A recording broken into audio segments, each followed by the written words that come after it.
Good morning and welcome to Axis Direct Opening Bell, a quick pre-market briefing with key global cues, overnight trends, and market-moving insights to keep you ahead.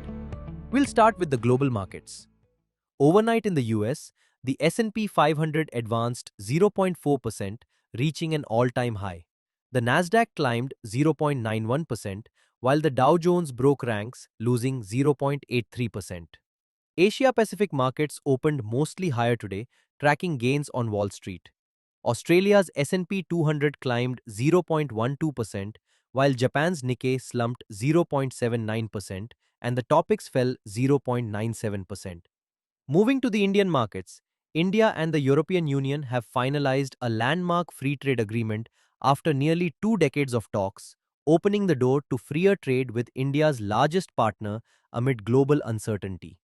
The deal grants India tariff concessions on over 99% of exports to the EU, with duties removed immediately on 90% of exports. Labor-intensive sectors such as textiles, leather, gems and jewelry, and engineering goods are expected to be major beneficiaries. Yesterday, Nifty remained highly volatile as EU-India summit headlines kept traders on edge, with the index swinging around its 200-day moving average. After testing nerves through the session, Nifty managed a late rebound to close above the 200-day SMA placed near 25,154. Importantly, the index also defended last week's low around the 24,920 zone, keeping reversal hopes alive. For upside traction, Nifty must decisively break above the downward sloping trend line near 25,300.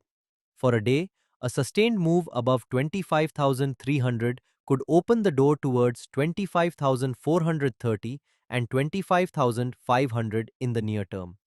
On the downside, a slip below the 200-day average may trigger profit booking towards 25,000 and 24,900. Foreign institutional investors continued to exert selling pressure in the cash market, withdrawing 3,068 crore rupees yesterday. This pushed the month-to-date net outflow to 35,311 crore rupees. Despite this, positioning data tells a more nuanced story. The FII index futures long-short ratio eased to 0.13 from 0.17. However, FIIs are displaying a strongly bullish stance through sizable accumulation in both index and stock futures. In contrast, retail clients remain bearish, marked by aggressive long liquidation and heavy put buying. Proprietary traders, meanwhile, are positioning for mean reversion, acting as gamma sellers. Market sentiment found support from currency and volatility trends. The rupee recovered by 19 paise to close at 91.71, aided by the free trade agreement announcement and a softer US dollar index. India VIX cooled to 14.45 from an intraday peak of 16.06, pointing to improving stability and a potentially sustainable short-term recovery. Turning to the expiry update, the market-wide January rollover stood at 93.69%, slightly below the previous 94.96%. Nifty January rollovers closed at 70.8%, down from 72.3%, as positions shifted into the February series with a higher open interest of 1.74 crore shares. The addition of 23 lakh shares came alongside a 2.9% price decline, signaling fresh short buildup. In banking, rollovers declined to 71.2%, below the 6-month average of 77.5%. However, Bank Nifty February futures added 1.02 lakh shares in open interest with a marginal 0.1% price gain, indicating underlying support.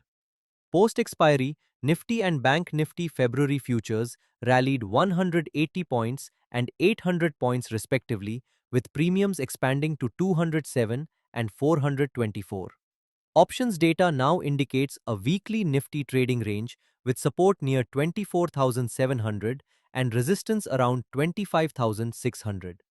At the sector level, Nifty Metal was the top gainer in the last session, rising 3.1%, while Nifty Media was the worst performer, falling 1.4%. Out of the 12 sectoral indices, 8 closed in the green and 4 in the red, reflecting a broadly positive session.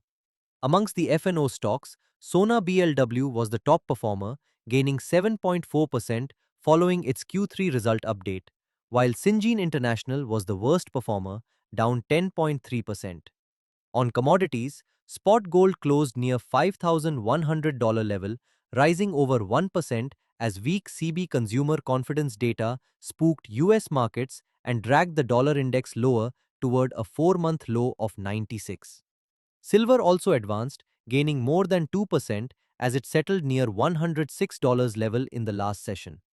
Bullion prices are expected to maintain a positive bias. NYMEX crude oil rose to a 2-week high, trading close to $62 per barrel as a severe winter storm in the United States disrupted both crude production and refinery operations. Oil producers in the US lost up to 2 million barrels per day over the weekend, representing nearly 15% of total national output, as freezing conditions placed significant strain on energy infrastructure and power grids. That's it for today. Please note that this podcast is for informational purposes only and should not be considered as financial advice. Please refer to our website for the full disclaimer. Thank you and see you in the next episode. Investments and securities markets are subject to market risks. Read all the related documents carefully before investing.